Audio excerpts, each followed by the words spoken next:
survey kumakailan lang ang nagsasabing ang ating mga kababayan ay may nararamdamang takot at pag-aalala. Lubos kong ikinakalungkot ang pagkabahala ng ating bayan sa panahong dapat tayo ay nagdiriwang. Tandaan natin na si Hesukristo ay ipinanganak sa panahon ng pag-uusig at pagdurusa. Isang munting sanggol ang nagdala ng ilaw at pag-asa sa isang bayang balot sa takot. Hindi aksidente na ang unang nakatanggap ng balita ng kanyang pagsilang ay mga pastol. Silang may mga simpleng pamumuhay. Marahil dahil sa kanilang abang katayuan, sila ang unang nakarinig at sumunod sa tawag ng mga anghel.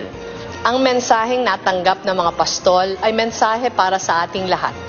Ang bawat isa sa atin ay inaanyayahang magpakumbaba at makinig sa isa't isa.